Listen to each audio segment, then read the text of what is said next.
The stone code an unreachable forest. A code hidden in rocks that don't belong to this time, in a language that some say they've heard in dreams. The stones speak, but who is listening?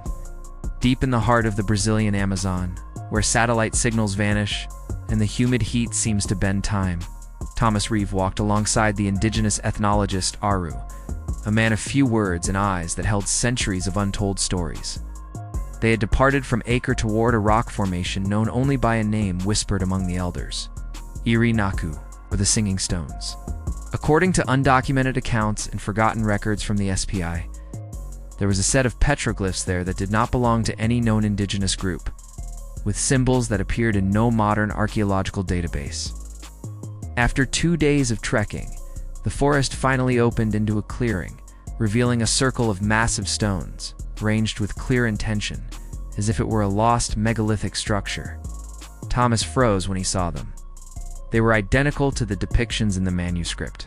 Each stone had a carved face with the same impossible alphabet, and the circular symbol of the 7 discreetly engraved at the bottom of each block. But there was something else. Aru stopped and pointed to the center of the circle, where a dark stone platform reflected the sunlight. Thomas climbed it, and immediately his digital watch went black. The compass spun wildly. The silence became absolute. "Time is different here," said Aru.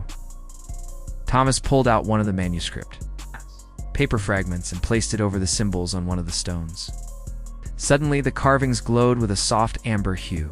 A subtle vibration passed through the air, and for a moment, he heard a voice inside his head.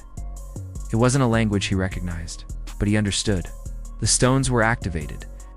The sequence of symbols formed a code, a text with instructions that read, "The language of origin is not spoken, it's felt. When the 7th is read, the veil shall be torn." Thomas dropped to his knees, his nose bleeding. But through the pain, he realized something with chilling clarity. The language carved into the stones had appeared in his dreams since childhood, as if he had been prepared for this moment for decades. Back at camp, Aru shared a story his grandfather once told him, that before men, others walked the earth, beings who spoke to stones, guided the skies, and measured time with their minds. They left instructions for a distant future, for when the cycle was about to restart. And now, with 3 fragments activated, Thomas was beginning to understand. This wasn't just archaeology, it was a calling. Have you ever heard of megalithic formations in the Amazon? Could our ancestors have known more than we imagine? Comment below, do you believe it's possible that advanced civilizations existed before the ones we know? Like, subscribe and hit the bell icon. There's still much to be revealed in the next fragments. Stone eyes beneath the eternal ice, an unidentified structure. It's an active artifact, transmitting signals into space. Could this be the missing link between past and future? Sometimes, answers are buried for a reason. Antarctica.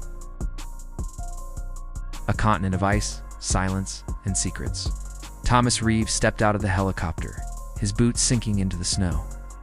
Guided by unofficial coordinates, given to him by an exiled Russian scientist who warned, "You won't find ice. You'll find something that shouldn't be there." Over the past few years, NASA satellite images had captured geometric structures beneath the polar ice cap in the Transantarctic mountains. Some said they were natural formations, others believed them to be remnants of Nazi bases. But the manuscript was clear. The 4th fragment lay sleeping there beneath the stone eyes. After days crossing the terrain with sleds and specialized vehicles, Thomas reached a formation that took his breath away. 3 stone pyramids, partially buried beneath millennial ice. They were not aligned by chance, but matched exactly with the 3 stars in Orion's belt. Inside the largest pyramid, in a chamber carved into the ice, Thomas found what appeared to be a throne made of black mineral, smooth as glass. Surrounding it were sculptures of inhuman faces, tall, elongated, with oval eyes. At the base of the throne, a metallic cube pulsed softly. Thomas approached. The cube emitted a high-pitched tone, and on his smartwatch screen, a frequency appeared, 144.1 megahertz. It was a radio signal. "Active. It's transmitting," he whispered. With improvised equipment, Thomas captured the signal. It was binary, encoded. But the most terrifying part.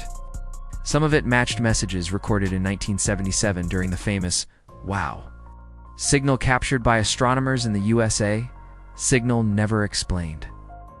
Within the transmission, 3 symbols repeated, identical to those on the Amazonian stones and the submerged mechanism at Antarctica. Thomas inserted the 4th manuscript fragment into the cube. It opened, revealing a sphere that projected a star map. Not from our galaxy, but from a point 1,200 light-years from Earth. At the edge of the map, a phrase in symbols. We departed, but left the eyes open. Back on the surface, Thomas realized the cube was not transmitting to Earth, but away from it, as if it were a beacon, or a call for return. And then, he understood something that made his skin crawl. Maybe the Guardians, were never human. Are there active artifacts in Antarctica, left behind by forgotten intelligences? What do you think the signal from the ice means? Comment below.